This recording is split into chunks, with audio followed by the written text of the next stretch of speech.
The White Snake. Today's classic tale is from the Green Fairy Book, a collection of tales assembled and translated by Andrew Lang, published in 1892. Not very long ago there lived a king, the fame of whose wisdom was spread far and wide.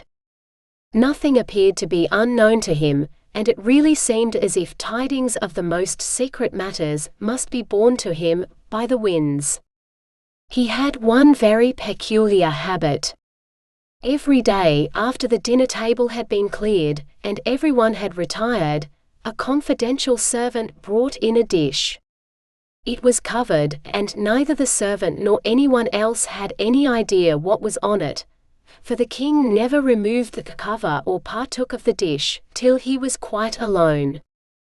This went on for some time till, one day, the servant who removed the dish was so overcome with curiosity, that he could not resist carrying it off to his own room. After carefully locking the door, he lifted the cover, and there he saw a white snake lying on the dish. On seeing it, he could not restrain his desire to taste it, so he cut off a small piece and put it in his mouth. Hardly had it touched his tongue, than he heard a strange sort of whispering of tiny voices outside his window. He stepped to the casement to listen, and found that the sound proceeded from the sparrows, who were talking together and telling each other all they had seen in the fields and woods. The piece of the white snake, which he had eaten, had enabled him to understand the language of animals. Now on this particular day, it so happened that the queen lost her favorite ring, and suspicion fell on the confidential servant who had access to all parts of the palace. The king sent for him and threatened him angrily, saying that if he had not found the thief by the next day, he should himself be taken up and tried. It was useless to assert his innocence, he was dismissed without ceremony. In his agitation and distress, he went down to the yard to think over what he could do in this trouble. Here were a number of ducks resting near a little stream and pluming themselves with their bills, whilst they kept up an animated conversation amongst themselves. The servant stood still, listening to them. They were talking of where they had been waddling about all the morning and of the good food they had found, but one of them remarked rather sadly, "There's something lying very heavy on my stomach, for in my haste I've swallowed a ring, which was lying just under the queen's window." No sooner did the servant hear this than he seized the duck by the neck, carried it off to the kitchen, and said to the cook, "Suppose you kill this duck, you see she's nice and fat." "Yes, indeed," said the cook, weighing the duck in his hand, "she certainly has spared no pains to stuff herself well, and must have been waiting for the spit for some time." So he chopped off her head, and when she was opened, there was the queen's ring in her stomach. It was easy enough now for the servant to prove his innocence, and the king, feeling he had done him an injustice, and anxious to make some amends, desired him to ask any favor he chose, and promised to give him the highest post at court he could wish for. The servant, however, declined everything, and only begged for a horse and some money to enable him to travel, as he was anxious to see something of the world. When his request was granted, he set off on his journey, and in the course of it, he one day came to a large pond, on the edge of which he noticed 3 fishes which had got entangled in the reeds and were gasping for water. Though fish are generally supposed to be quite mute, he heard them grieving aloud at the prospect of dying in this wretched manner. Having a very kind heart, he dismounted and soon set the prisoners free, and in the water once more. They flapped with joy and stretching up their heads cried to him, "We will remember and reward you for saving us." He rowed further, and after a while he thought he heard a voice in the sand under his feet. He paused to listen and heard the king of the ants complaining, "If only men with their awkward beasts would keep clear of us. That stupid horse is crushing my people mercilessly to death with his great hoofs." The servant at once turned into a side path, and the ant king called after him, "We'll remember and reward you." The road next led through a wood, where he saw a father and a mother raven standing by their nest and throwing out their young. "Away with you, you young rascals," they cried, "we can't feed you any longer. You are quite big enough to support yourselves now."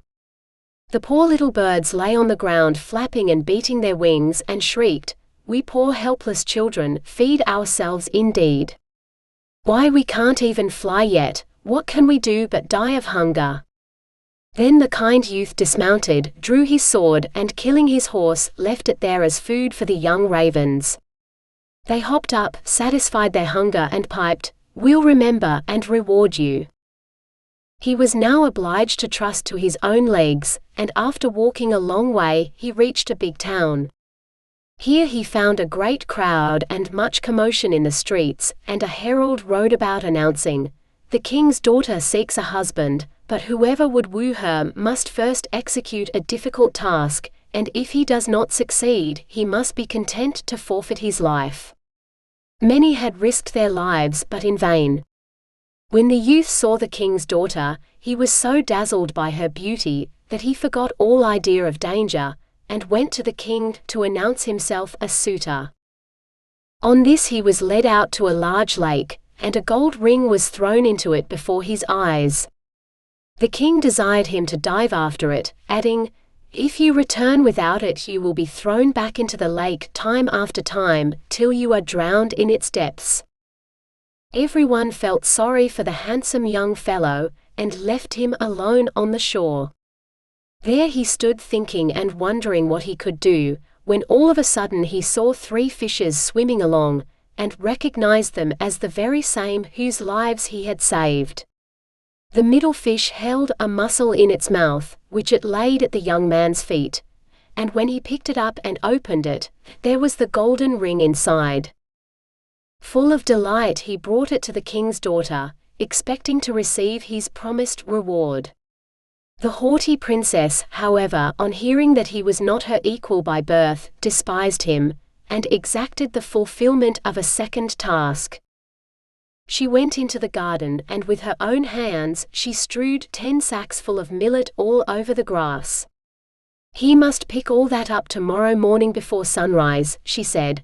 "Not a grain must be lost." The youth sat down in the garden and wondered how it would be possible for him to accomplish such a task, but he could think of no expedient, and sat there sadly, expecting to meet his death at daybreak. But when the first rays of the rising sun fell on the garden, he saw the 10 sacks all completely filled, standing there in a row, and not a single grain missing. The Ant King, with his thousands and thousands of followers, had come during the night, and the grateful creatures had industriously gathered all the millet together and put it in the sacks. The king's daughter came down to the garden herself, and saw to her amazement that her suitor had accomplished the task she had given him. But even now she could not bend her proud heart, and she said, "Though he has executed these 2 tasks, yet he shall not be my husband till he brings me an apple from the tree of life." The young man did not even know where the tree of life grew, but he set off, determined to walk as far as his legs would carry him, though he had no hope of ever finding it. After journeying through 3 different kingdoms, he reached a wood one night, and lying down under a tree, prepared to go to sleep there. Suddenly he heard a sound in the boughs, and a golden apple fell right into his hand. At the same moment 3 ravens flew down to him, perched on his knee, and said, "We are the 3 young ravens whom you saved from starvation. When we grew up and heard you were searching for the golden apple, we flew far away over the seas to the end of the world, where the tree of life grows, and fetched the golden apple for you." Full of joy the young man started on his way back, and brought the golden apple to the lovely princess, whose objections were now entirely silenced. They divided the apple of life and ate it together, and her heart grew full of love for him. So they lived together to a great age in undisturbed happiness.